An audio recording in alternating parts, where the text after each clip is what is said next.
నేను ఎప్పుడు షూటింగ్ రానివ్వను. ఎందుకు షూటింగ్ రానివ్వనంటే, షూటింగ్ వస్తే నాకు కాన్సంట్రేషన్ అంతా పిల్లల మీదే ఉంటుంది. పిల్లల మీదనే షూటింగ్ చేసుకోలేను నేను. ఎప్పుడైనా సాంగ్ జరుగుతున్నప్పుడు రమ్మంట. సాంగ్ జరుగుతున్నప్పుడు చూడండి నీకు కొంచెం ఫ్రీగా ఉండి యాక్షన్ కట్టేమో డాన్స్ మాస్టర్ కొరియోగ్రాఫర్ చెప్తూ ఉంటాడు. సో వీళ్ళకేంటంటే మా డాడీ ఏం చేయట్లేదని. సో నా కొడుకైతే బాగా ఏడిపిస్తుంటాడు. ఏమో అందరూ షూటింగ్ అందరూ చేస్తాను, నువ్వు ఖాళీ కూర్చున్నావు అంతే, ఏం చేస్తున్నావు అంటుంటాడు. సో సో వీళ్ళ బ్రెయిన్లో సుకృతి కానీ నా కొడుకు కానీ ఇద్దరు బ్రెయిన్లో అంటే నేను డైరెక్టర్ అంటే ఏం చేయడు, సెట్లో కూర్చుంటాడు, అందరూ వర్క్ చేస్తుంటారు. నో నో నో మీ తమ్ముడు అనుకుంటాడా లేదా చెప్పు, మీ తమ్ముడు అనుకుంటాడా లేదా అనలేదా? అవునవును, ఓకే, సరే, కరెక్టే, నిజం తను ఎప్పుడు అనదు. బట్ వాడు ఎప్పుడు నా ఉద్దేశంలో వాడికి నేను ఎప్పుడు ఒక డమ్ ఫెలో నేను. సరే ఓకే, సరే చేయదు, సరే నాకు చూపిస్తుంది. వీళ్ళు షూటింగ్ వెళ్ళిపోతున్నారు, నాకు టెన్షన్, అక్కడ ఏం చేస్తుంది, సరే చేస్తుందా. ఒక 2 days షూట్ తర్వాత ఫోన్ చేసా, గుర్తుందో లేదో, పద్దుకు ఫోన్ చేశాను. పద్దక్క చూడు, నిజంగా నువ్వు మొహాటగా చేస్తున్నావేమో, ఒక 2-3 షూట్ అయింది అనుకుంటా, 1 week అయింది, నీ కాలితే మనీ అంతా నేను ఇచ్చేస్తా, నువ్వు వేరే పెట్టుకో, నువ్వు మొహాటంతో చేయొద్దు. అయ్యో సార్ మీకు తెలియదని. సార్ తర్వాత తన క్లిప్ పంపించింది. నేను షాక్ అయిపోయిన, అసలు ఎప్పుడు తన గురించి సినిమా గురించి మాట్లాడలేదు, పర్ఫార్మెన్స్ గురించి మాట్లాడలేదు. నాకు పర్ఫార్మెన్సెస్ అంటే చాలా ఇష్టం. నేను మీ నంబరు కాస్టింగ్ కోసం నా సినిమాలో ఆర్టిస్టుల కోసం 1 year కూడా కేటాయించాను. రంగస్థలం అయితే ఒక 8 months, పుష్ప అయితే ఆల్మోస్ట్ 9 months. మీరు నమ్మరు, నా దగ్గర వచ్చిన ప్రతి ఆర్టిస్టు ఎవరైనా అనుకుంటారు, అందరూ వచ్చేది కార్డు ఫోటో ఇచ్చేసి వెళ్ళిపోతున్నామని. మా వాళ్ళు ప్రతి ఒక్కరిని ఇంటర్వ్యూ చేస్తారు, వాళ్ళ చేత పర్ఫామ్ చేస్తారు. నేను అన్ని వీడియోస్ చూస్తాను, నాకు అది ఇష్టం బాగా. ప్రతి ఒక్కరి వీడియోస్ చూస్తాను, నచ్చిన వాళ్ళని సెలెక్ట్ చేసుకుంటాను, మళ్ళీ అందులో 10 మంది పిక్ చేస్తాను, మళ్ళీ వాళ్ళని సెలెక్ట్ చేసుకుంటాను, అంత శ్రద్ధగా చూస్తాను.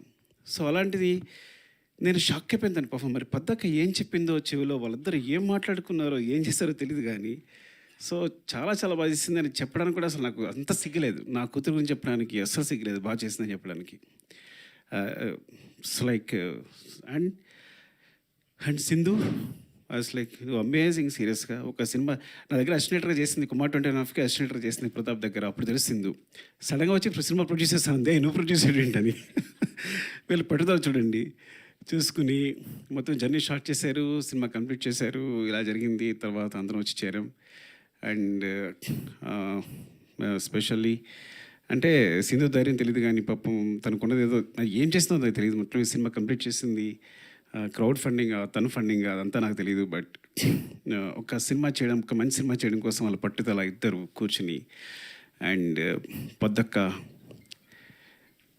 గురించి చెప్పాలంటే అసలు స్క్రిప్ట్ ఎంత బాగా రాసుకుందంటే, చెప్తున్నప్పుడు ఎంత హుక్ అయిపోయానంటే, చెప్తున్నప్పుడు ఎంత బాగా రాసుకుంది. సరే బాగా రాసుకుంది, బాగా తీస్తలేదా? ఆ ముందు రోజు ఫోన్ చేస్తుంది, నేను తీస్తానా సార్ అని. నువ్వు బాగా తీస్తా, ఏం పర్లేదు. ఎందుకంటే ఎప్పుడో నేను ఆర్య అప్పుడు కథ చెప్పడానికి వెళ్ళినప్పుడు, చిరంజీవి గారి కథ చెప్పడానికి వెళ్తే, చిరంజీవి గారు కథ ఉన్నారు, కథ విని అరవింద్ గారు ఫోన్ చేశారు చిరంజీవి గారికి.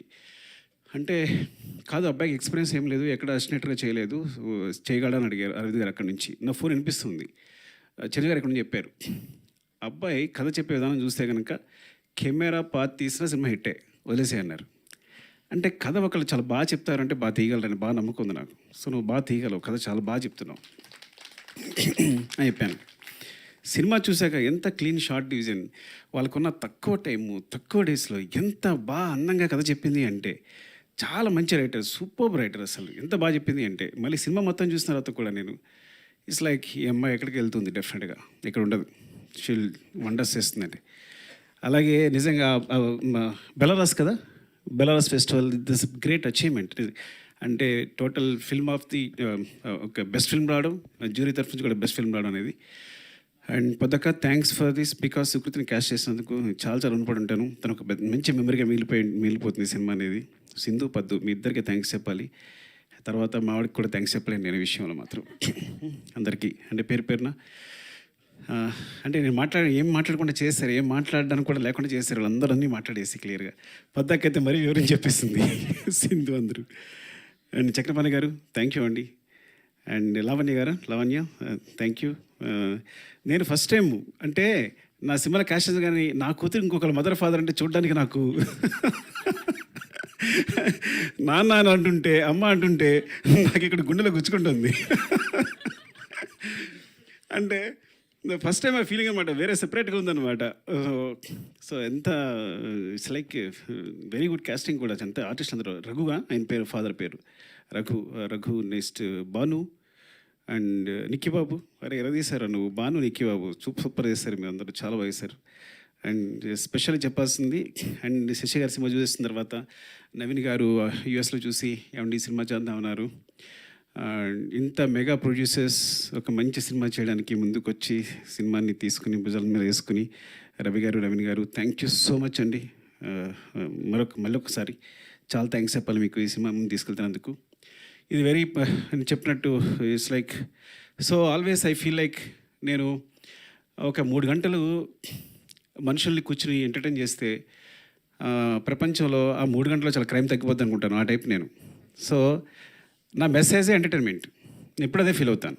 ఎందుకు ఫీల్ అవుతాను అంటే, నా బిగినింగ్లో నేను పోయిమ్స్ రాసేవాడిని, చాలా సెన్సిటివ్, చాలా నేను పోయిట్ రాసేవాడిని, కథలు రాసుకునేవాడిని, ఎవరితో మాట్లాడేవాడిని, సిగ్గు. ఇండస్ట్రీకి వచ్చాను. ఇండస్ట్రీకి వస్తే చాలా కష్టాలు పడుతున్నా, సరిగ్గా మాట్లాడలేకపోతున్నా, ఊపిరాడట్లేదు. ఎవరైనా వస్తే టప్పని లేచిపోతున్నా. ఒక ఆయన వచ్చాడు, ఏమంటే మీరు ప్రతి ఎక్కువ రెస్పెక్ట్ ఇచ్చేస్తున్నారు, ఇలా వేసి మీరు ఇండస్ట్రీలో ఉండరు అన్నాడు. నాకు అర్థం కాదా. సో ఇట్స్ లైక్ అంటే ఏం చేయాలన్నా ఇప్పుడు ఇదంతా ఈ సినిమా డైలాగులు ఇవి అంత గందరగోళంగా అనిపిస్తుంది. అప్పుడు నేను మా గురుగారి దగ్గరికి వెళ్ళాను. సార్ నాకు పడట్లేదు సార్ సినిమా అనేది, నేను ఇమ్మలేకపోతున్నాను, అంత కమర్షియల్గా ఉంది, అంత డబ్బు ఇదంతా, సో దానికోసం సినిమా చేయాలా, మనం దీని సమాజాన్ని బాగు చేసేలేమా, ఏదో అంత పెద్ద మాటలు మాట్లాడాను. ఆయన ఒకటే మాట అన్నాడు, ఒక పేపర్ ఇచ్చాడు, పెన్ ఇచ్చాడు, పేపర్ తీసుకో, పెన్ రాసుకో, ఒక కవిత రాసుకో. నేను ఎవడైనా అడుగుతాడా? నేను జీతాంతం పేపర్స్ ఇస్తా, నీ పెన్ ఇస్తా, నీ కవితలు నువ్వు రాసుకో. సినిమా అంటే వాళ్ళు పెట్టడానికి ₹1 అవుతున్నాయి అనుకో, అది బిజినెస్ అయిపోయింది ఆల్రెడీ. ఫస్ట్ నువ్వు కొంత ఇన్వెస్ట్ చేసిన ఏదైనా సరే, ఈ ప్రపంచంలో కొంత ఇన్వెస్ట్ చేసిన ప్రతిదీ బిజినెస్ అవుద్ది. సో ఆ వన్ షేర్ పెడుతుందంటే 1 షేర్ వెనక్కి రావాలి. So you're doing a business first. So నీ ఆర్ట్ని బిజినెస్గా చేసుకున్నప్పుడు దానికి స్టిక్ అని ఎండు. అలా అయితే అక్కడికి వెళ్ళు. Your message is entertainment. మనుషులు ప్రతిదాని సమాజంలో ఆనందం కోసం బతుకుతారు. వాళ్ళు ఎంటర్టైన్మెంట్, ప్రతి ఒక్కళ్ళు చివరికి ఆనందం అనే స్థాయిని పొందడానికి ట్రై చేస్తుంటారు. యు ఆర్ గివింగ్ ద ఆనందం అంటే ఎంటర్టైన్మెంట్. That's your message. ఇలా అనుకుంటే సినిమాకి వెళ్ళు, లేకపోతే ఇక్కడే ఉండిపో, కవితలు రాసుకో అన్నాడు. నేను సినిమాకి వచ్చాను. So this is my message is always entertainment. But sometimes ఎంటర్టైన్మెంట్తో పాటు మెసేజ్ చెప్పగా వస్తే అది బోనస్, ఇంకంతగానో అదృష్టం ఉండదు. అలాంటి అదృష్టం పద్దక కలిగింది. I'm so jealous of you, really I'm so jealous of you. I see you like this here. ఎప్పుడు గాంధీతాత చెట్టు సినిమా చూసిన తర్వాత ఇప్పుడు చెప్తున్నాను, ఇప్పుడు చెప్పలేదు చిన్నదాని అని. నేను అక్కడ చూశాను, నేను సినిమా చూసినప్పుడు. Really awesome really. And thank you so much. నిజంగా ఇదొక మంచి సినిమా. దీని 100 కోట్లు ఇవ్వండి. 100 కోట్లు మైత్రి మూవీస్ మేకర్స్ సమాధానం ఇచ్చేస్తారు తిరిగి. వాళ్ళ తరఫున నేను మాట్లాడుతున్నాను తిరిగి. So thank you. Music sorry ఏంటంటే, నేచర్ని మనం చూసినప్పుడు ఒక విండ్ ఫీల్ అవుతాం వెనకాల. So wind is like, so నేచర్ని విండ్తో ఫీల్ అయినట్టు ఈ గాంధీ చెట్టుని తన మ్యూజిక్తో ఫీల్ అయ్యాను నేను. Because when I see the trailer, అది అంత సాఫ్ట్గా, it's like so underlined. And అసలు మ్యూజిక్ వినిపించలేదు నాకు, నేను ఫీల్ అయ్యాను నీ మ్యూజిక్ని. So that's great achievement. And editor Hari and ఇంకా మిగతా టెక్నీషియన్స్ పేరు నాకు సరిగ్గా తెలియకపోవచ్చు, ఏమనుకోవద్దు. And thanks to everyone and media అందరికీ కూడా థ్యాంక్స్ చెప్తున్నాను. బికాజ్ ఇలాంటి సినిమాని సపోర్ట్ చేయండి. సపోర్ట్ చేస్తే it's like it's will be very good for the director and the producer. Main we are the part of the production, but mainly Sindhu for this is for not even for Sukriti. ఈ సినిమా ఎందుకు థియేటర్లో బాగా ఆడాలి అంటే పద్దక్క కోసం, సింధక్క కోసం చేసాం. లవ్ యూ అండి, love you all. Thank you. Thank you very much. So can you stay back for a minute? Yeah. Ma'am could రావాల్సిందిగా కోరుకుంటున్నా.